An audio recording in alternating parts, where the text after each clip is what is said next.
Welcome back officially to the Zoom room. So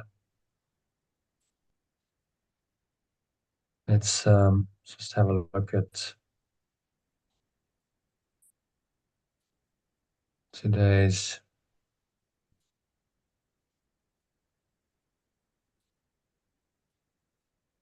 today's quote.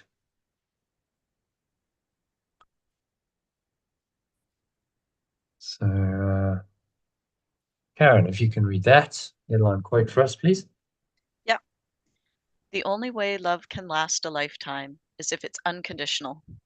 The truth is this: love is not determined by the one being loved, but rather by the one choosing to love.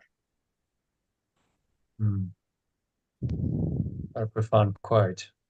hmm It's not about how someone else is towards you. People say, well, if only that my, whoever it is, this special partner, any kind of special relationship, were different. If they behave differently, then I could love them. But I can't love them because they're so difficult, upsetting, and so on and so on. No, the truth is that it's your choice, not determined by the one being loved, but rather by the one choosing to love. You can always make that choice. Not an easy choice necessarily. We know what can happen in human relationships. It can get very difficult, very challenging. There can be all kinds of ego dynamics, abuse, unfair treatment, and so on and so on. Not saying it's easy, but there's still the possibility of choosing to unconditionally love that person, no matter what they've said or done. So I think we'd all agree with it in theory. But yeah, okay, yes, that makes complete sense. Actually, that's really the only way it's ever gonna work. Unconditional love is unconditional because there are no conditions to it. Kind of obvious, really, stating the obvious. But as soon as you put conditions on, oh well, this you need to be this way, you need to do this or behave this way in order for me to love you, then it's no longer unconditional. So unconditional means I give it to you irrespective of how you behave. And it is the hardest love in the world because of that. Because our egos like to judge and say, no, I'm quite entitled to withhold my love if you've behaved in certain ways. This teaching just undoes all of that. It says, no, actually, no matter what someone has done, unconditional love is still appropriate because it's the truth about you and about them. They might not understand that truth. They might be caught up in their ego, but the only way of restoring that truth is through your own willingness to love unconditionally. So I think we both agree with that. We all agree with it. You may agree with this in theory, but the task we all have while we seem to be living in this world is far greater than mere intellectual agreement to this truth. Our task is to learn to love the people in our lives unconditionally, no matter what they do or what seems to happen in their reform. That's our job. That's our only job. So if you pause to consider whether you're currently doing this or not for a few moments, you be completely honest with yourself, you'll almost certainly admit that you're not being unconditionally loving towards any of the people in your life all the time, and perhaps very little of the time. We have to look in the mirror and say, well, am I actually, by the standard of unconditional love, am I actually doing it? Or am I kidding myself that I'm doing it? That actually I've still got many conditions to my love, which I set. And as a result, it really can't honestly be called unconditional love because it's very conditional. However, having said that, don't be disheartened by this. Acknowledging the problem is the first step in correcting it. By seeing, okay, I'm not really unconditionally loving. In fact, maybe I'm not even close to unconditional. Then at least I'm being honest about the problem. But like in Alcoholics Anonymous and Narcotics Anonymous, say, well, you've got to be honest. To fix the problem, you've got to be honest about your problem and name it for what it is. I'm an alcoholic in that case. In this case, it's like I am addicted to my ego's judgment. So I cannot unconditionally love. That's the problem. I'm addicted to judgment. Okay, well, at least I'm being honest and I'm recognizing the problem for what it really is, rather than pretending that I don't have that problem, that it's all somehow okay.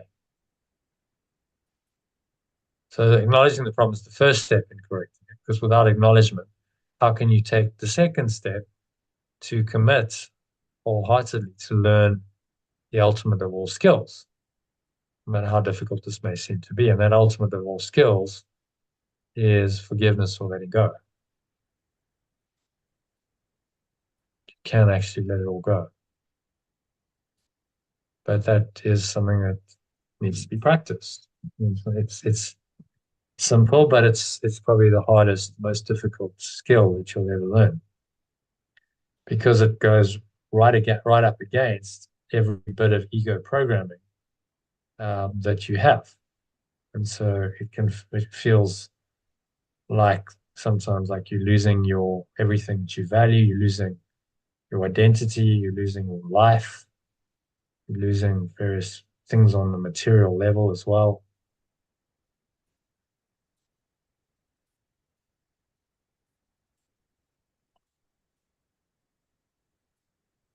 So the commitment really is to say, I must forgive or let go of any negativity that I notice arising in my mind as my default response. That's what mastering the art of letting go means. You just let go of any of that negative thought or emotion as it arises. Only then can you love unconditionally, because lack of forgiveness or failure to let go means that you're choosing to hold on to and believe in your separate self concept or ego, will always find a way to justify your lack of unconditional love in whatever form it may take, on the grounds of seemingly external events to maintain its identity. Therefore, letting go of your belief in the false causation of these conditions, correctly perceiving it is your own false belief in separation that is really the only problem you have, is the way to undo the ego. Which, remember, is just a belief in separation. So all the ego is a belief. You believe in separation with all of its consequences. That means you must have a separate self, and you've got guilt and sin and fear and attack because of that separation. But it is still just one idea, which then has these seemingly egregious consequences. So look at the diagram here. Thoughts of separation is just one tiny mad idea. And then what plays itself out from that idea is this entire world and universe.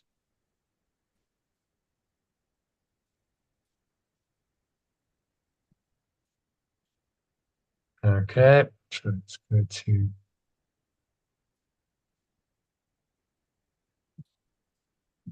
So the only problem then is letting go of your belief in the false causation of these conditions.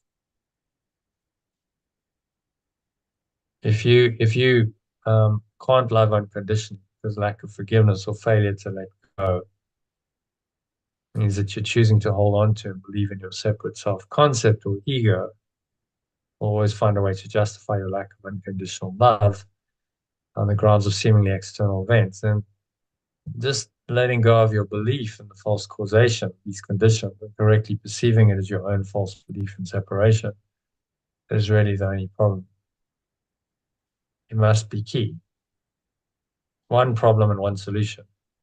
That's really the simplicity of this teaching, saying there's only one problem.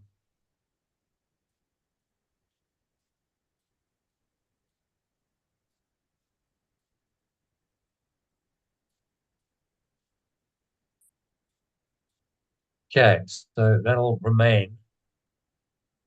Just this one problem is all we have to do, but it will remain largely an intellectual realization until you become aware of this belief in separation in all its destructive forms that play out in your life and you choose to let them go. So these forms are your habitual thoughts and emotional patterns, constantly influence your thoughts, words, and actions. These are the games you play, strengthen your separate identity, and keep the game of your human existence going. So the belief in separation has many games to convince you that you really are separate.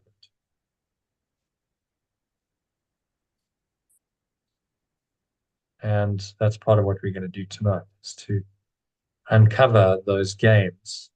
That's called name your game. And you name the game that you've been playing with the help of other people. And once you can see the delusion and see the core identity of your ego, then you can let it go.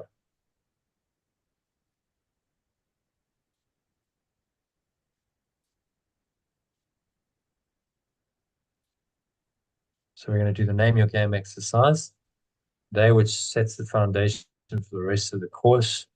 That'll lead to discovering your true identity, which is exercise 7. Exercise 6 is the follow-on from the name your game exercise where you draw what you saw. Then we're going to go into formulating a blueprint for your higher self in exercise 8, finding your higher purpose, exercise 9. And then exercise 10 is also related to finding your inspired purpose, but it's a practical exercise you work with in conjunction with your buddy.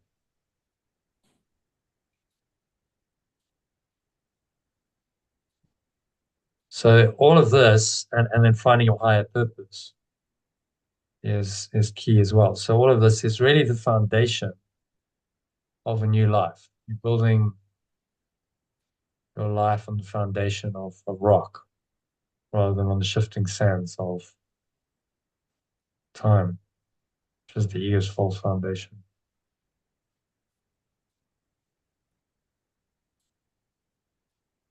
So I thought this quote was pertinent. This is from Bible, New Testament, Gospel of Matthew. It's a parable that Yeshua told about two houses, and has a lot of symbolic meaning. So let's read that. Lane, if you can read that quote for us, please. Everyone then who hears these words of mine. Everyone then who hears these words of mine and does them will be like a wise man who built his house on the rock. And the rain fell, and the floods came, and the winds blew and beat on that house. But it did not fall, because it had been founded on the rock. And everyone who hears these words of mine and does not do them will be like a foolish man who built his house on the sand.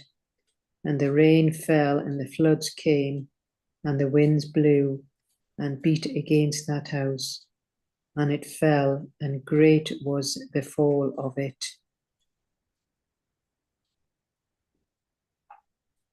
Yeah, so this parable is a story Yeshua used to teach his audience about where they should be putting their faith. In the love of God or the kingdom of heaven. Eckhart Tolle calls it presence, the ground of being. It's been called by some philosophers. We call it pure formless awareness of perfect love, or whatever other name you want to use for the transcendent reality of the perennial philosophy. Perennial philosophy is just a philosophy that says there is something else. There is another reality that is higher or deeper, depending on which language you want to use, that is transcendent of this reality. You can go into that reality with effort and spiritual practices. You can go in to an experience of that reality because it's always there.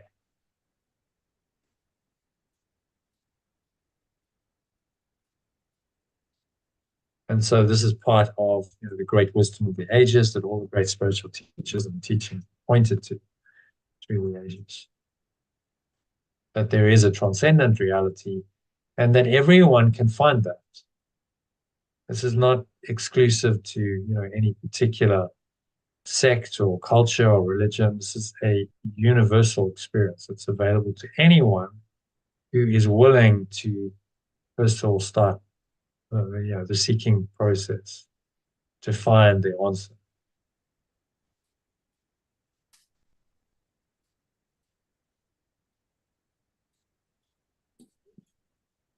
And so I'd recommend listening to this. It's about a half-hour podcast given by a friend of mine, a Scottish guy. He lives in South Africa. And he goes into quite some depth, a sort of Christian mystic perspective, kind of a Christian mystic, where he talks about what the true meaning of the parable is. Because I mentioned it in one of my posts a few years ago. I mentioned this, and I used at that time it was COVID, so I posted a video by Eckhart Tolle. He came back and said, well, Eckhart Tolle hasn't really done this justice and gone to the depth of what this parable means, and then he goes into it in some depth. So there's some interesting, very interesting stuff in there. You can listen to it. And that leads us nicely into our lesson in today's practice. So we're going to do the naming your game exercise, which really identifies the core of your ego. Like what do you believe about yourself as a core belief that blocks the awareness of love's presence from coming into your mind? And that can be revealed in a very simple but very powerful exercise, which we're going to do. Once you've revealed that and it's out in the open, you can then work with that and you can let it go, release those thoughts and emotions that go along with them. Realizing that is just a self-concept. What you've identified isn't really you, it's just a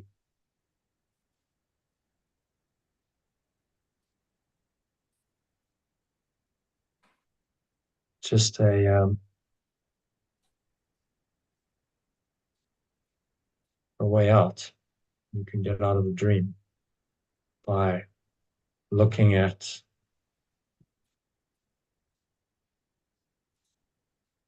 the self-concept very carefully with awareness, seeing it for what it is. Because this teaching is saying to us that the only reason you're here in this world is because of a false self-concept. Because you believe in separation, you believe you're a separate self, that has caused you to incarnate in the body, to identify with the body and all of the things that go along with that identification. Aging and sickness, ultimately death, and the problems of this world. All of that is a product of your self-concept. So if you can go to the self-concept and realize that it's false, then you undo all of that.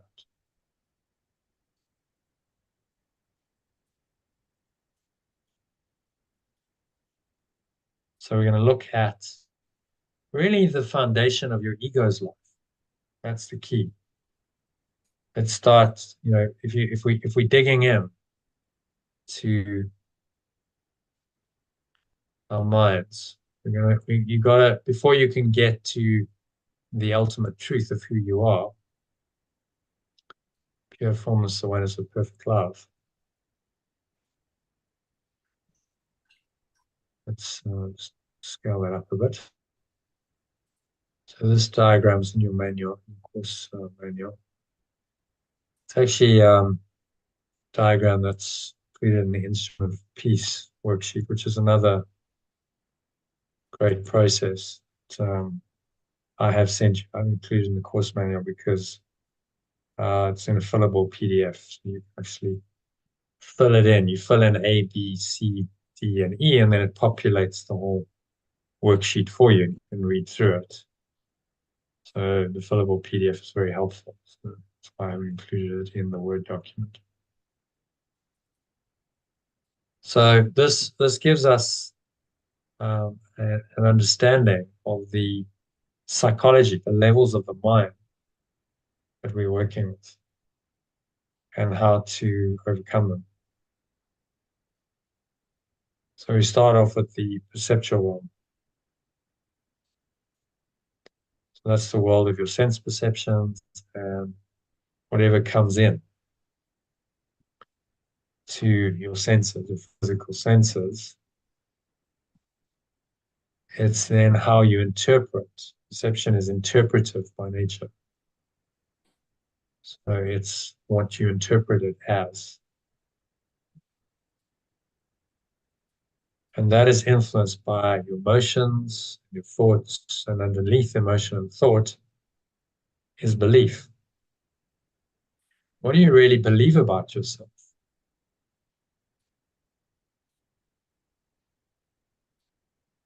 And so it's getting to that, that core belief level.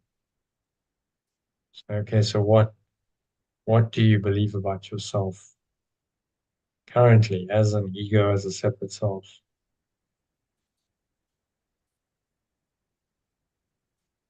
And if you can identify that and go beyond it, then you get into the very core of your mind, which is the desire or the prayer of the heart. So do you desire to be a separate self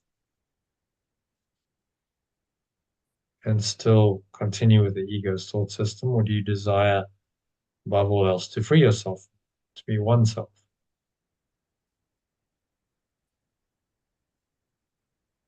That's the question, isn't it? The very core of all of this. What is your desire? What do you want?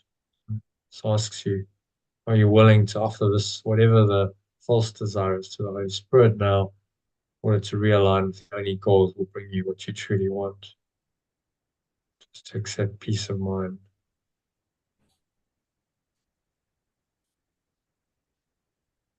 So we're going to go on a deep excavation mission tonight. Let's go, and over the next 3 weeks, to go, okay, well, let's go beyond perception and let's cut through the layer of emotion that normally blocks us and the habitual thoughts that are tied up with emotion so often. Cut through all of that.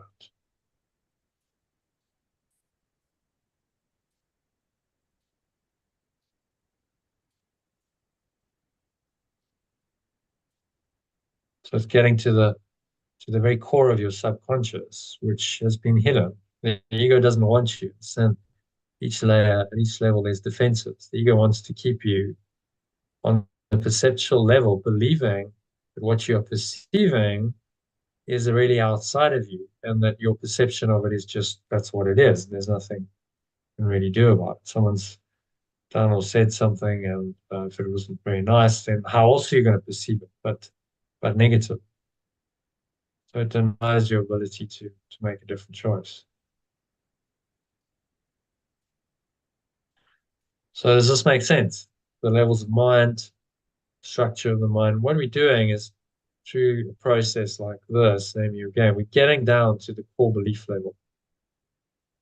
So, okay, so let's look at those core beliefs that that are the blocks to awareness of love's presence. Look at how those come up. And then intuit, you're going to impute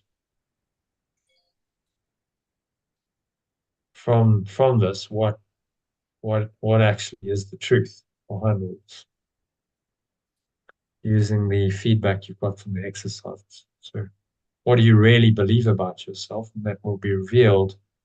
The raw material for it will be shown to you in the exercise,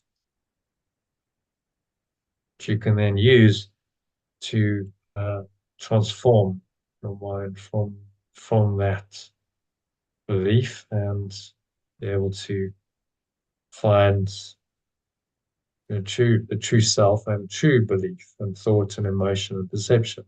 Once you change your mind fundamentally at this level, then belief, thought, emotion, and perception all change and they ripple out.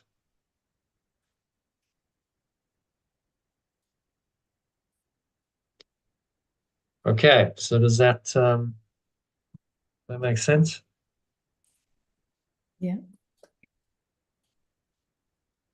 Okay, no problem. Karen just went away. Karen, any questions about the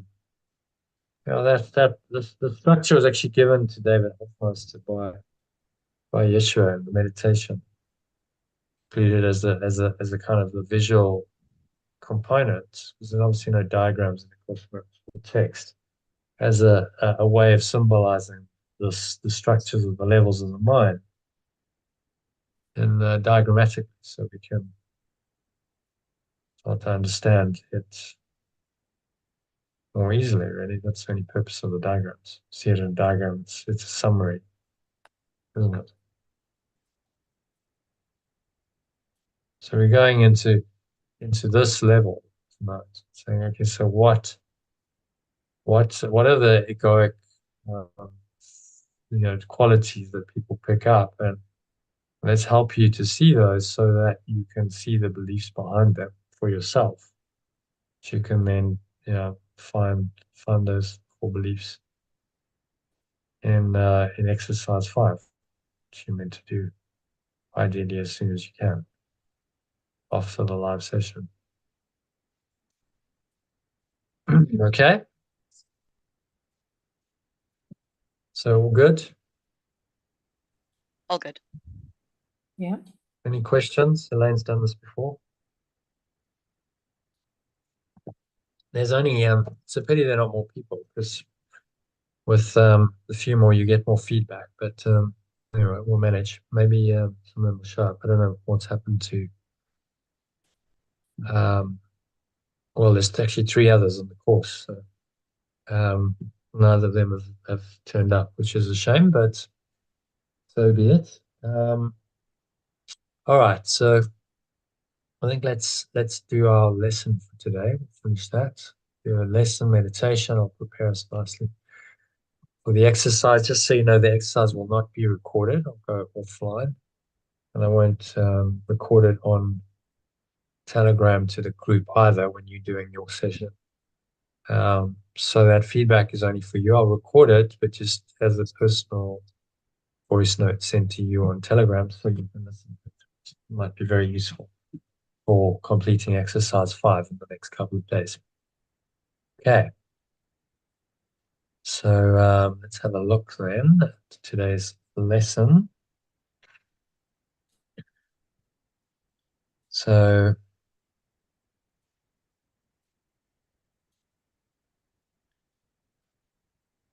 just give me a moment.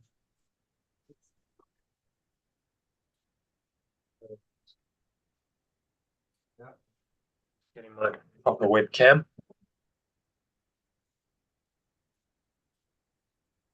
So we can I can record this.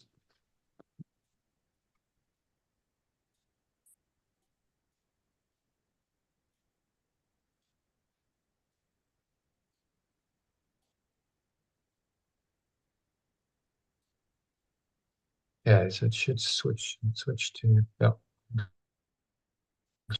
There we go. All right. So let's go into the lesson then.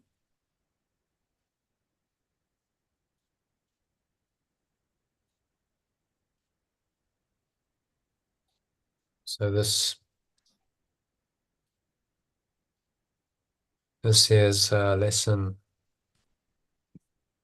number 14. God does not create a meaningless world. Or love did not create a meaningless world. This is our translated version of that. And then you can see there's an image of some civil unrest, chaos. It's all very chaotic and confusing, isn't it? And that's the whole point. this is the conundrum. People have been wrestling, philosophers and theologians have been wrestling with this problem. Well, if God is only love, and this world is such a mess, so much chaos, confusion, pain, suffering, sickness, and death, how could God, which is love, have done that and have created a world like this if God is love? That's the question, isn't it? And the only way out of that conundrum is to look very carefully at that statement. God did not. God created the world. If you accept that, and let's translate God as love. Love created this world. You have a fundamental problem because this world is not a loving world. So how can love then create what's not love? So the answer to the conundrum then is, well, either love didn't create the world, that's the Course's position, or actually love created the world, but love encompasses fear. Love is love and hatred and fear are really just two sides of the same. God is also fear. God is also not just love, but fear. God is also love, fear and hatred and attack. And those things are also part then of this creative source mind called God. Do you see those are the two options? So the Course takes the non-dual position that love just didn't create it. How can love, which is all encompassing, create such a meaningless world? It's a very clear statement. Love did not create a meaningless world. That's the only way out of that conundrum. That's the only way to solve that philosophical dilemma, which is no one within the framework of that question, you can't solve that dilemma.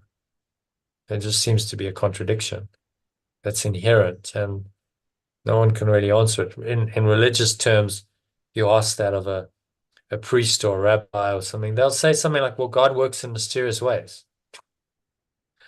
And we don't really understand it. That's what they're saying. But that doesn't really cut it. Like, well, hang on, there must be an explanation. This isn't logical that love could create such a chaotic, insane, and ultimately meaningless world if it's love. So what Yeshua figured out, and other non-dual teachers have figured out, said, okay, well, actually, maybe the truth is that love didn't create it. So maybe that means that it's not ultimately real. It's a false reality. It's an illusion, and therein lies the answer. Just see it as what is false, and it doesn't mix with what is true.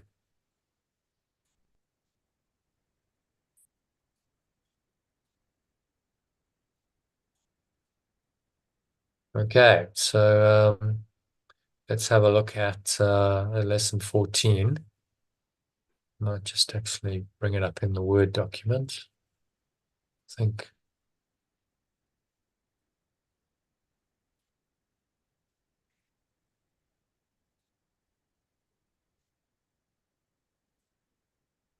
So want to get out of that. Close. And then to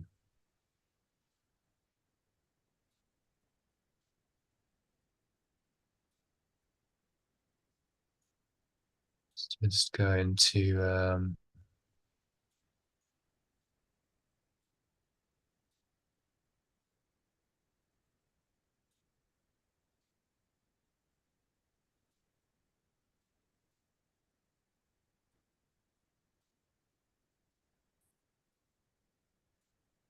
okay, so this is lesson 14.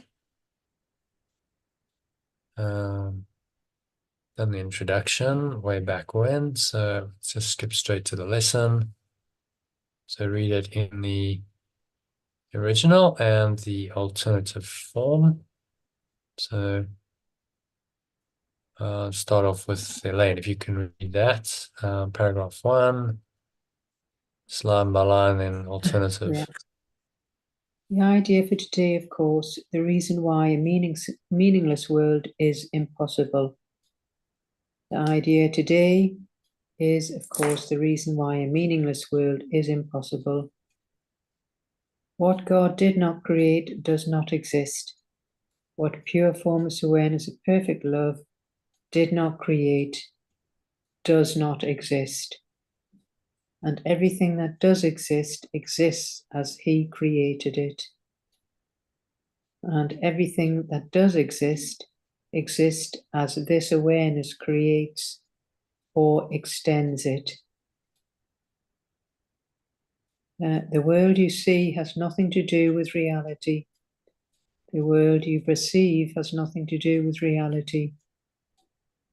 It is of your own making, and it does not exist. It is of your own making, and it does not exist.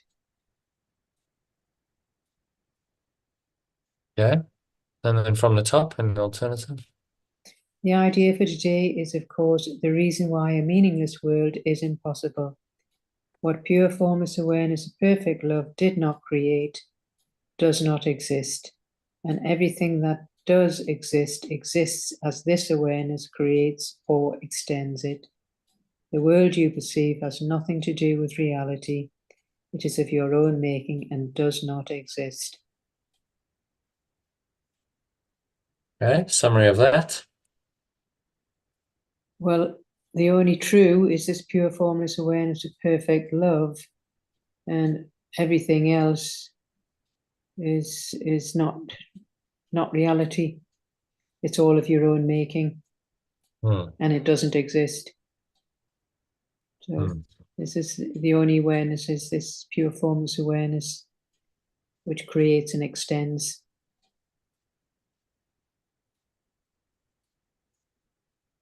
It's been very categoric.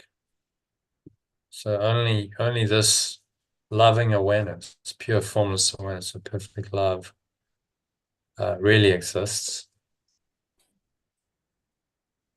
And the world that we perceive as outside of us has nothing to do with reality. It's of your own making, does not exist. It couldn't be clearer. It's very categoric. It is of your own making and does not exist. It exists in a false world created by a false mind. All made up, a made up reality to substitute for true reality, which is just pure formless awareness of perfect love. And in this alternative made up reality, all the laws are upside down. Everything that applies in pure formless awareness of perfect love has been inverted. Everything goes upside down. And what we see then is the craziness and the insanity and the futility and the meaninglessness of such a world. If you're honest about it, you can see that very clearly. And then the beauty of this teaching is that you don't have to try and make sense of what doesn't make sense. See that? So you don't have to try and justify, well, God is love, and why is there all this pain and suffering and misery and death and all these wars and all the drama, really? This is the drama of the human condition. It goes on all the time on this planet. Why is all that true if God is love? And the answer is that it's an illusion. It's not true. God is only love, but there's this false idea that you've believed in something else. That false idea is what causes all of this chaos. Or identification with this false ideas causes all the chaos.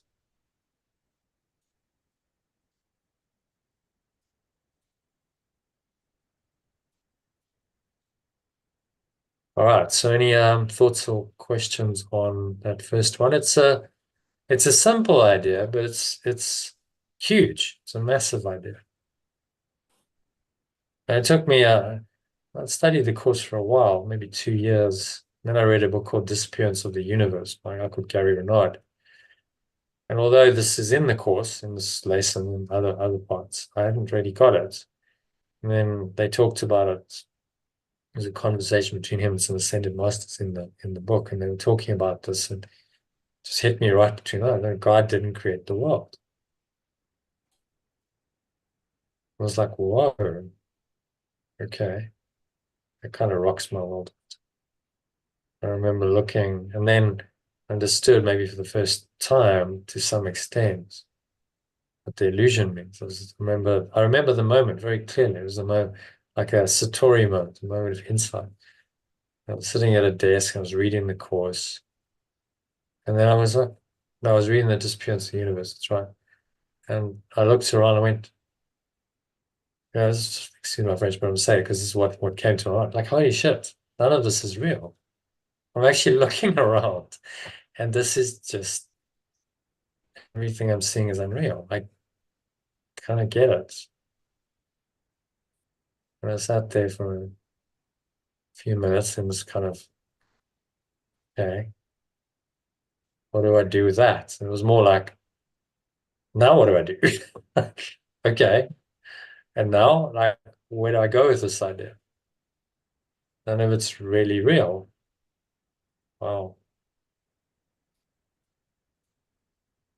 And so I think I had to get up and go and was playing squash at that time. I had to go and get up and play a squash match. So that's what I did. So that's fun.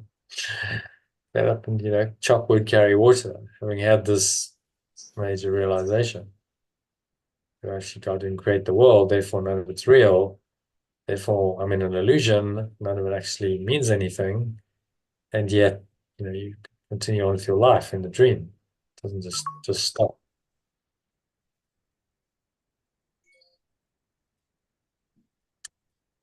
Okay, so any thoughts about, it's a very short preliminary, then we go straight into the practice.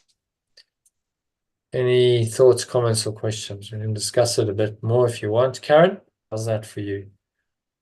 Let's sit. Yeah, no, it's good. It makes as much sense as it can to my cognitive mind. Yeah. I think. Yeah. Yeah, it's probably the reason why, if you became an atheist, it's because it's like there's a whole lot of stuff that doesn't stack up Yeah. in traditional religion. And one of the biggest questions really, well, if God is a God of love, then why is there so much pain and suffering in the world? And misery and death? Why, like, so you're saying, the traditional religious view is God created the world. And you go back to, Genesis, God created the world in 7 days. And I think even the fundamentalists don't believe that, not in 7 days. It's like, but why would a loving God, if God is supposed to be love, why would a loving God create this world where there's so much that's not love? How does that work? How can something that is love create what is not love? Doesn't really make sense, does it? So the course is just sticking to a purely logical position, saying, well, it's not God that did it. It's another mind, another voice,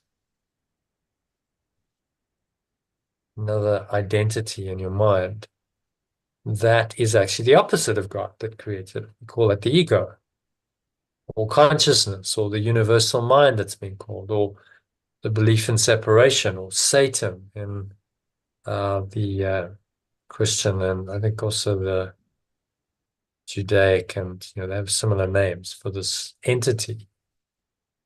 It's the opposite of God. It's the thought of separation from that. Okay, well, there's this idea that's going on in the mind, but it's not true and it's not really real. So whatever happens from this idea is also false. An idea is false, then everything that comes from that idea is false. That's the logical position. So everything that's happened subsequent to that idea of separation, the guilt and the sin, the fear, and the concept of the fearful, wrathful, vengeful God, and in fact, the entire physical universe projected out.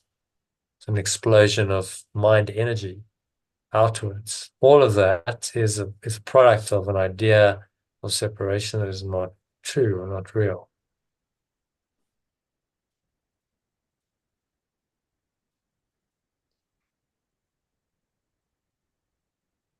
So it's a major lesson.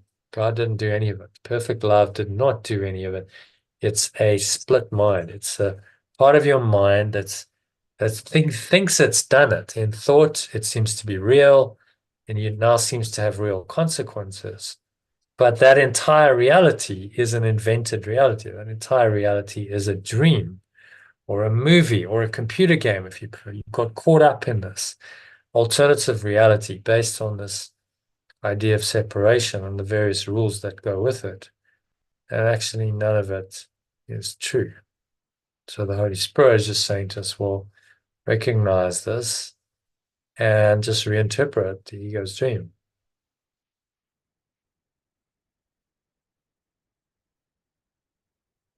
So this speaks to, the very heart of the metaphysics, and then of the whole teaching in terms of your personal identity, your individuality, which means that you must be divided and dualistic and have a separate identity named, which is that acronym for sin.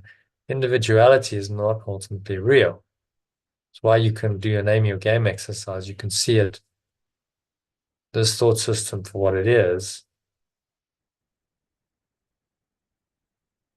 And then you can let it go. The reinterpretation of the ego's dream of the Holy Spirit, awareness of oneness, is key. It starts with ideas like this. God did not create a meaningless world. If you make God created it, then you have to justify it all. Then you have to stay here and recognize this as a reality.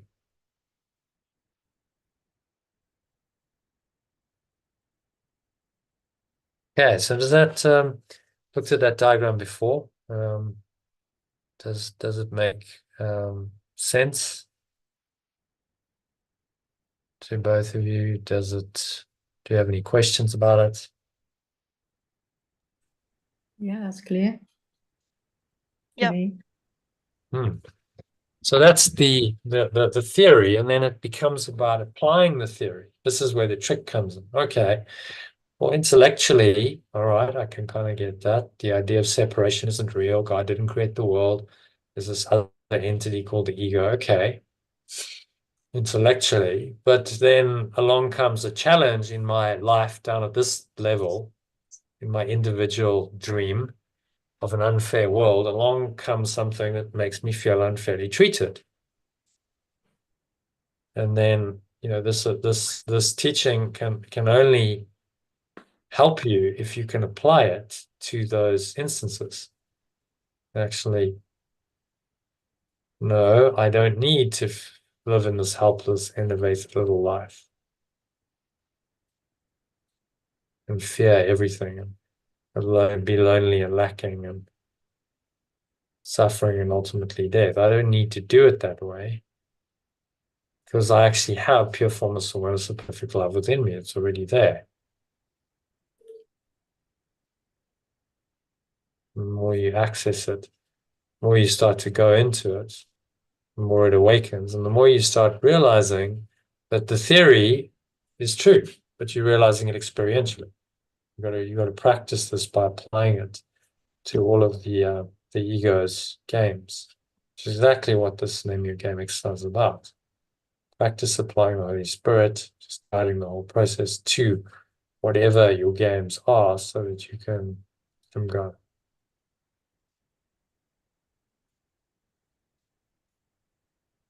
All right. So back to the lesson, very short, sweet paragraph. I'll just go now into the actual exercise. So I'll guide you through it. He says, actually, let's just read this because it's also a commentary before we start the practice. So, Karen, if you can read number 3. Yeah. The idea for today is another step in learning to let go the thoughts that you have written on the world and see the word of God in their place. The idea for today is another step in learning to let go of the thoughts that you have projected on the world and perceive the message of perfect love in their place. The early steps in this exchange, which can truly be called salvation, can be quite difficult and even quite painful. The early steps in this exchange, which can truly be called awakening, can be quite difficult and even quite painful. Some of them will lead you directly into fear. Some of them will lead you directly into fear. You will not be left there. You will not be left there. You will go far beyond it. You will go far beyond it. Our direction is toward perfect safety and perfect peace. Our direction is towards perfect safety and perfect peace.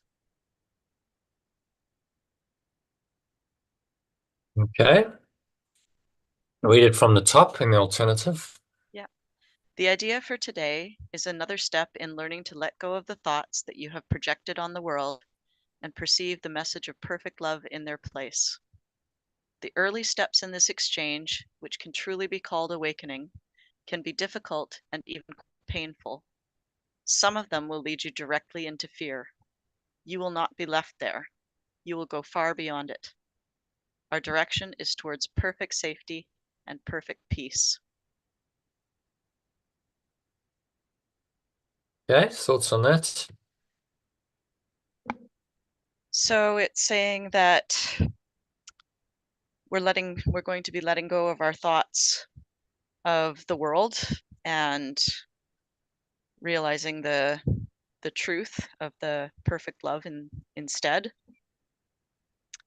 And this awakening can be quite difficult, painful, can make you afraid, but you won't get stuck in that pain and fear. You'll go beyond it towards perfect safety and peace.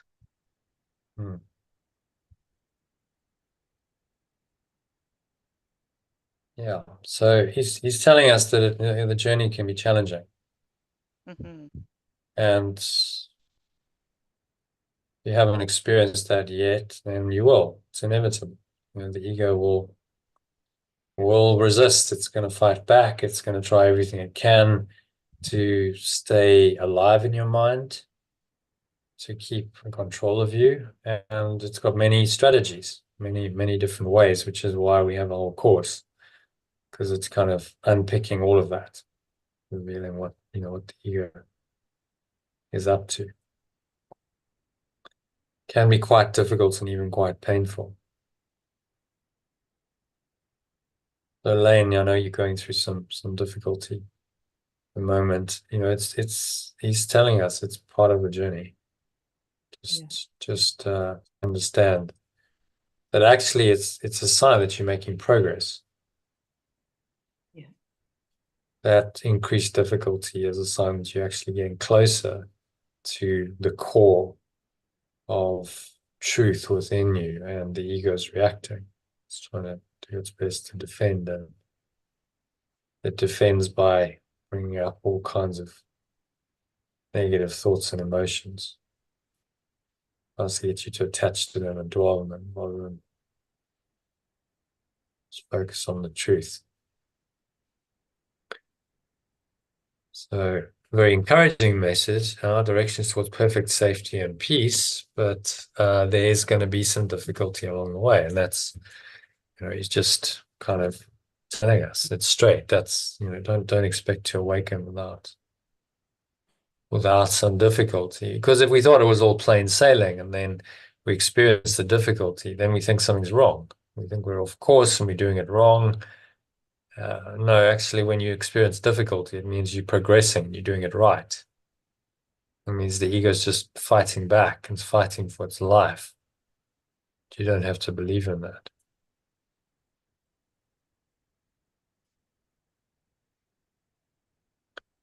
Okay, so let's meditate on it.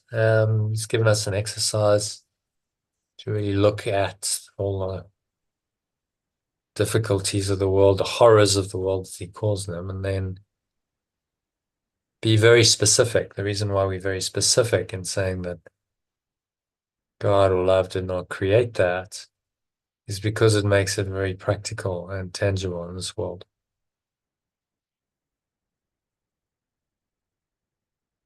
So let's do a meditation then, shall we? And go into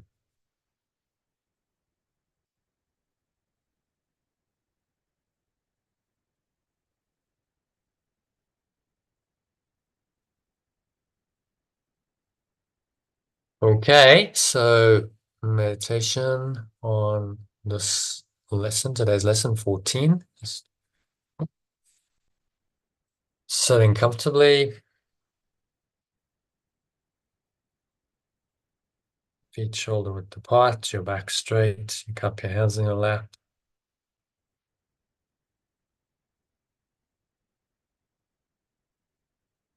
Close your eyes.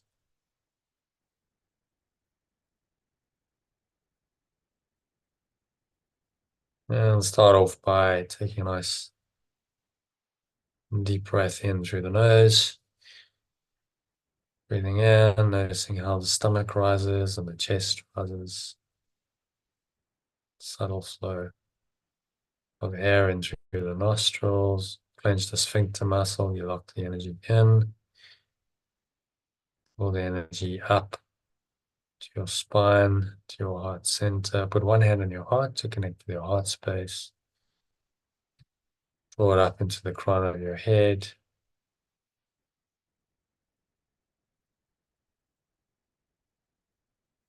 Pausing at the top of the inhale. Let's say maximal inhale breath.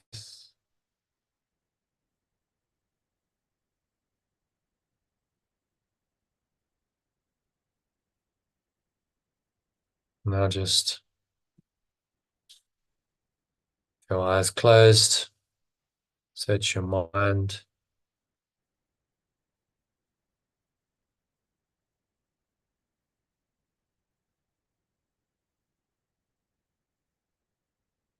Just think of all the horrors in the world that cross your mind. And name each one as it occurs to you and then deny its reality. Top yourself up with breath as you do this. So you might say, perfect love did not create that war, and so it is not real.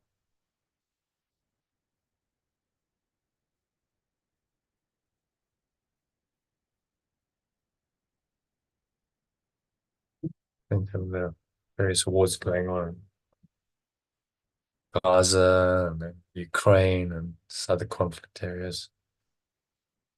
And perfect love did not create an airplane crash, plane crash, which happen from time to time, and so it is not real.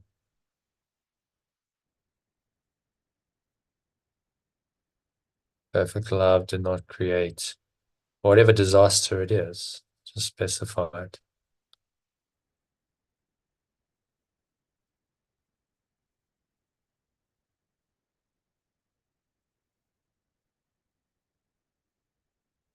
Perfect love did not create that disaster, and so it is not real. And exhale, just blow out like a dark smoke, a black smoke out of your mouth. Just let your attachment to your belief in the reality of this horror, this disaster, go with the breeze of your breath.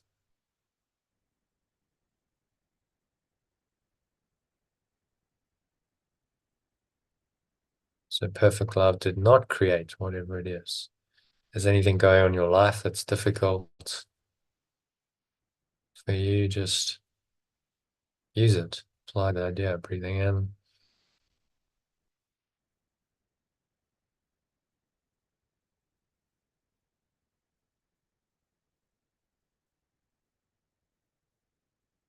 If sickness, illness comes up, be very specific. Don't include anything you're afraid might happen to you or to anyone about whom you're concerned. Each case, name the disaster quite specifically.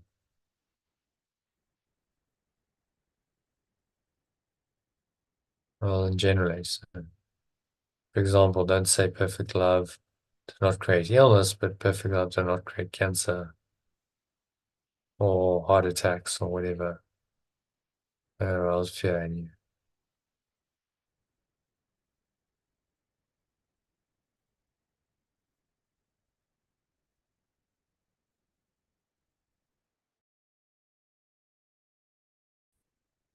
Perfect love did not create whatever it is. Breathe in. And breathe in the essence of perfect love that lies beyond us. Beyond the horror, all the horrors of this world.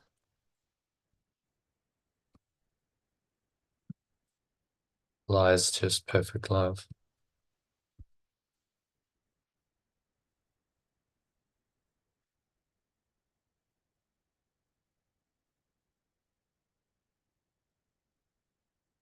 And you go there. Whatever you're perceiving. It's your personal repertory of horrors which you're looking.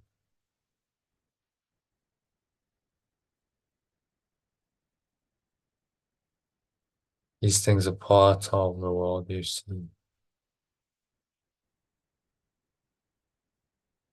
Some of them are shared illusions and others are part of your personal story of victimhood. Doesn't really matter.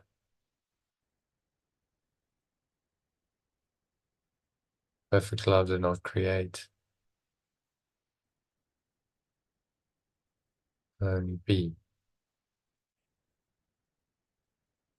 in your own mind apart from its. So it cannot be part of perfect love. So if only perfect love is meaningful, everything else is illusion.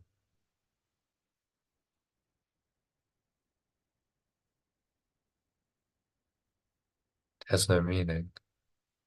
So in recognition of this fact, conclude the practice periods by repeating today's idea. Breathing in and just say, perfect love did not.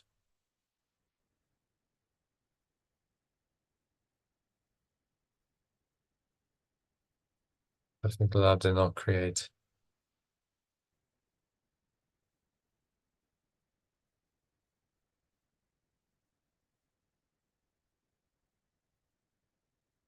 Perfect love did not create a meaningless world. Breathe in again, breathe that into every pore, every cell, muscle, part of your mind, every fiber of your being. It's in this loving awareness.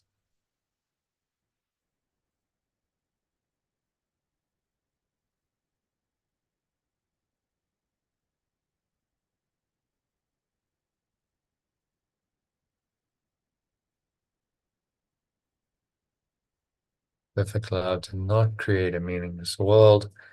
However, that meaninglessness plays out. If there's anything that disturbs you, particularly, and specify it. Perfect love did not create whatever it is, and so it is not real.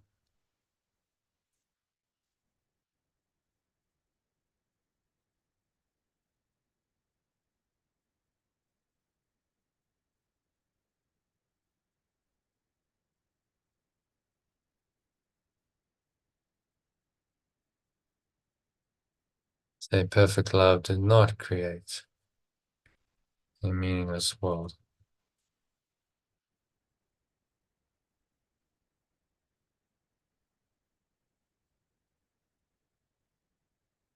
Did not create whatever the situation is that's disturbing you. Name it specifically, and so it is not real.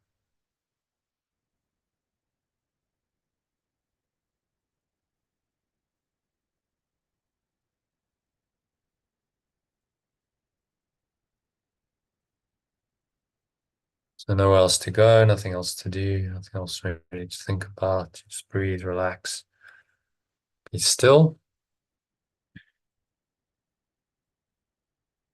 for a minute or two.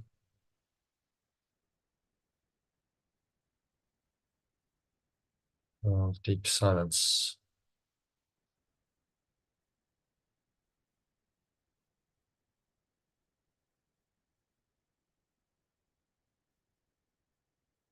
And contemplate and accept the truth that perfect love did not create and meaningless. Well,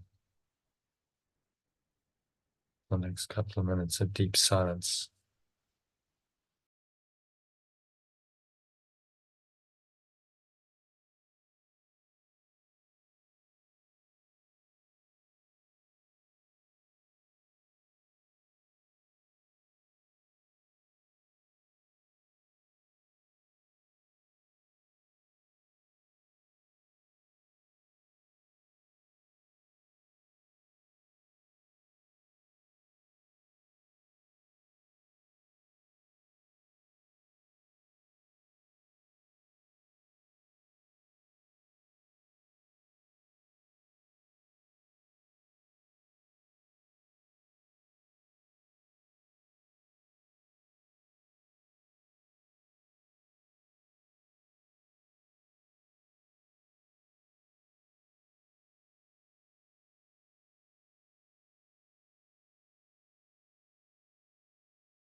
If any thoughts just disturb this deep peace,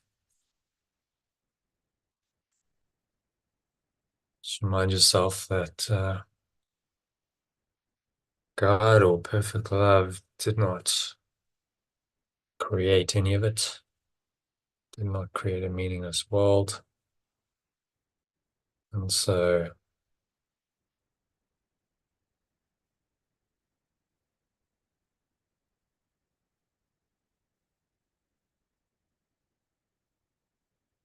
it did not create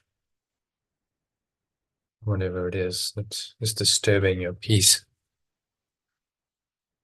And you can just help in this process of releasing by exhaling. Just blow it all out with the breeze of your breath. The nothingness that it really is.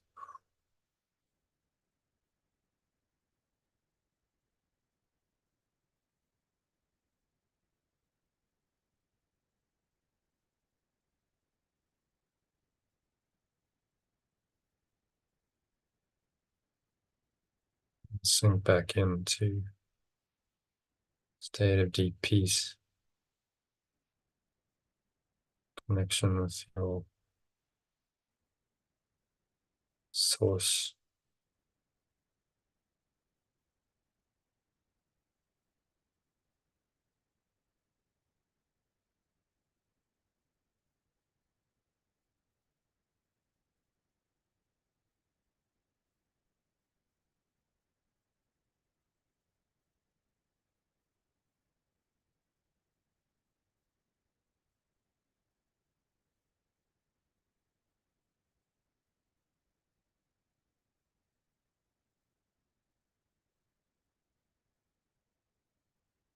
And that going on.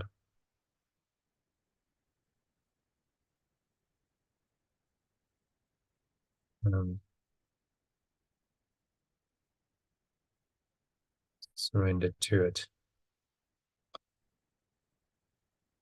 Stay beyond the meaninglessness of the world.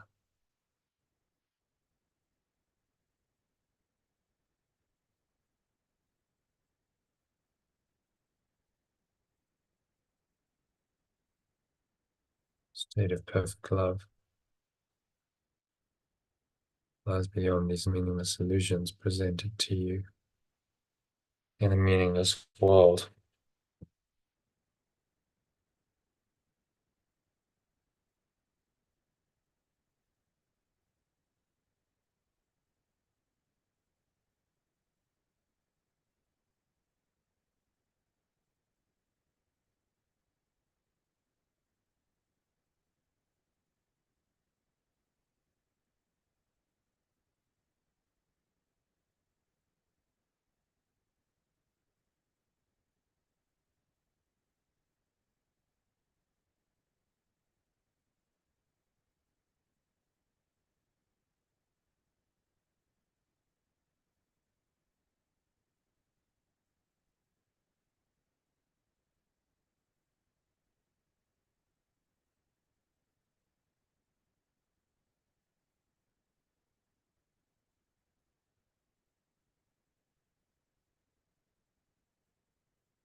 So just gently coming back from this deep state into an awareness of the body, the breath, senses, and the world.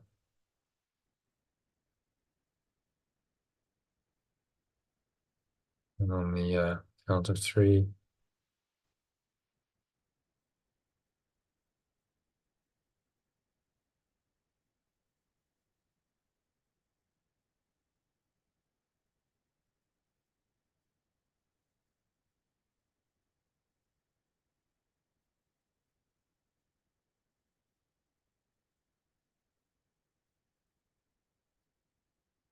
breathing in, noticing how the stomach rises.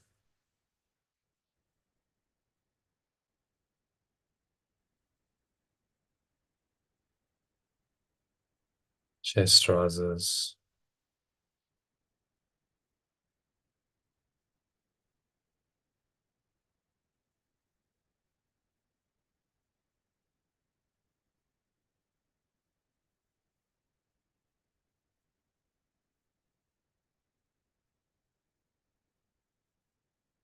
Subtle flow of air in through the nostrils.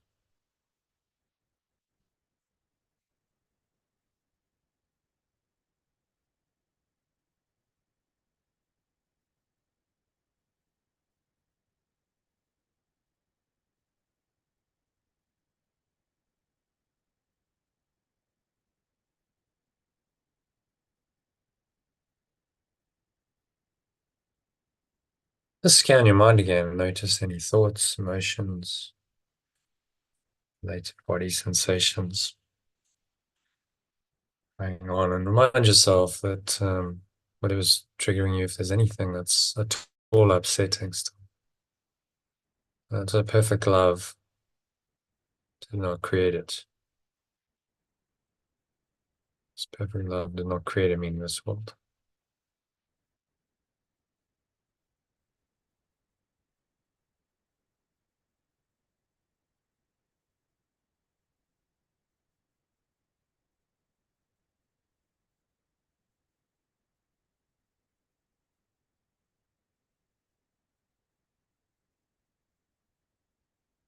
So look at that. Exhale on the count of 2, blow it all out.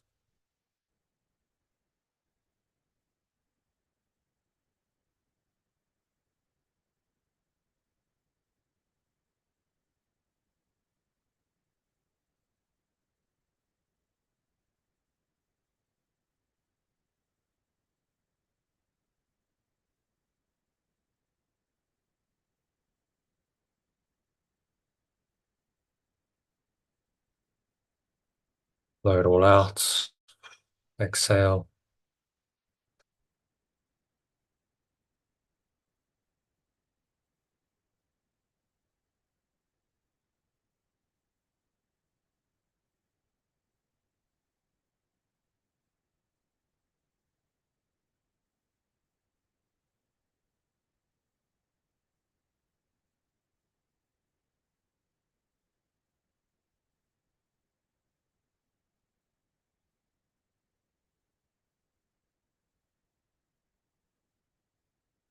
Just come to rest, bottom of the exhale.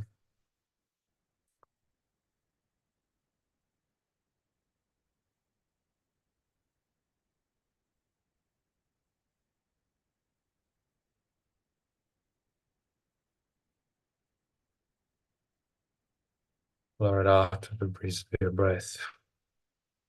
Let it go.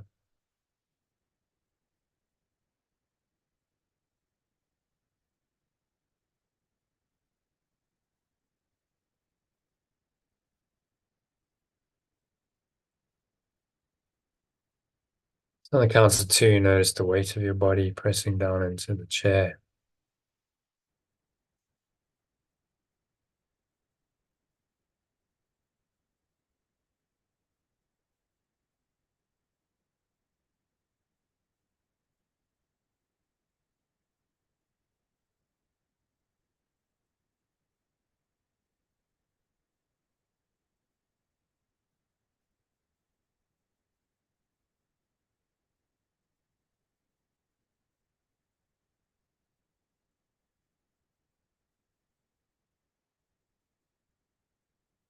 Notice the weight of your body pressing down into the chair, your feet touching the ground, noticing what you're feeling and touching.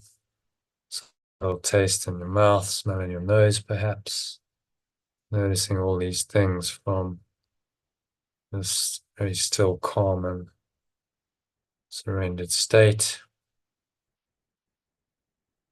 State of mind without illusions, a state of mind which only the truth is true. Anchor that state in. You're going to just ask to stay in that state while we go through this.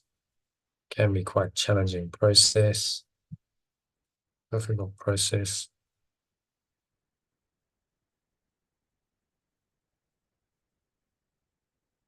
Name your game exercise. So ask for guidance. Accept that it's done. So it's said, so it's done. And now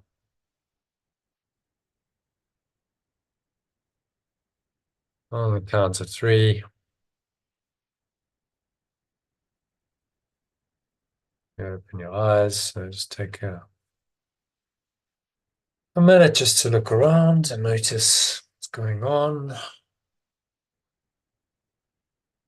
without any judgment, just in a clear, calm, non-judgmental state.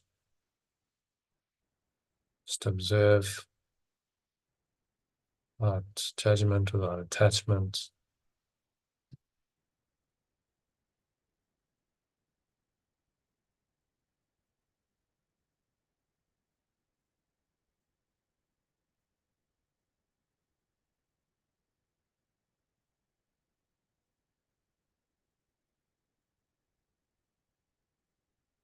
Looking around and notice any object in the room just from this very clear,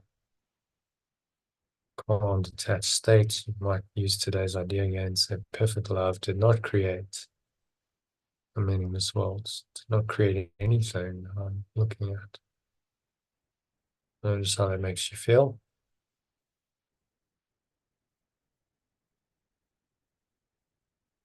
Whatever the state is, just notice that it's the same state, irrespective of whatever you're looking at. You look at any object, any person, actually it's the same underlying awareness. That's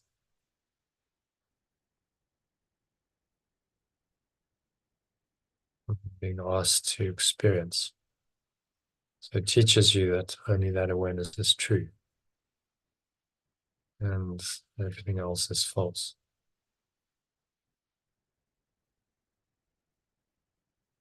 Only the truth is true.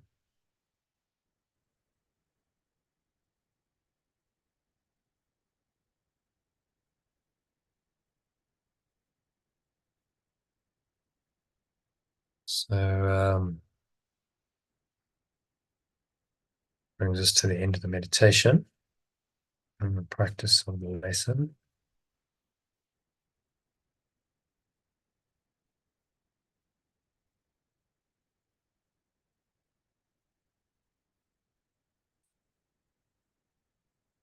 All right, so Karen, Elaine, that's good. Yep. All with me. All right, so I think let's go